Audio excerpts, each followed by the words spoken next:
झंग के मकाम पर दरियाए जेहलम में तुग़यानी से दरिया किनारे आबाद 20 से ज़ायद देहात मुतासिर हो गए। दरियाए जेहलम में तुग़यानी के बायस दरिया किनारे खड़ी फसलों में सैलाबी पानी दाखिल हो गया, जिससे मकीनों को शदीद मुश्किलात का सामना है। त्रिमू बैराज पर पानी की आमद 53,806 क्यूसिक और अखराज 43,806 क्यूसिक है। झंग के मकाम पर दरियाए जेहलम में तुग़यानी से दरिया किनारे आबाद 20 से ज़ायद देहात मुतासिर हो गए। दरियाए जेहलम में तुग़यानी के बायस दरिया किनारे खड़ी फसलों में सैलाबी पानी दाखिल हो गया, जिससे मकीनों को शदीद मुश्किलात का सामना है। त्रिमू बैराज पर पानी की आमद 53,806 क्यूसिक और अखराज 43,806 क्यूसिक है।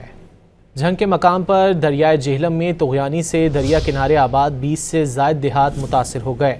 दरियाए जेहलम में तुग़यानी के बायस दरिया किनारे खड़ी फसलों में सैलाबी पानी दाखिल हो गया, जिससे मकीनों को शदीद मुश्किलात का सामना है। त्रिमू बैराज पर पानी की आमद 53,806 क्यूसिक और अखराज 43,806 क्यूसिक है।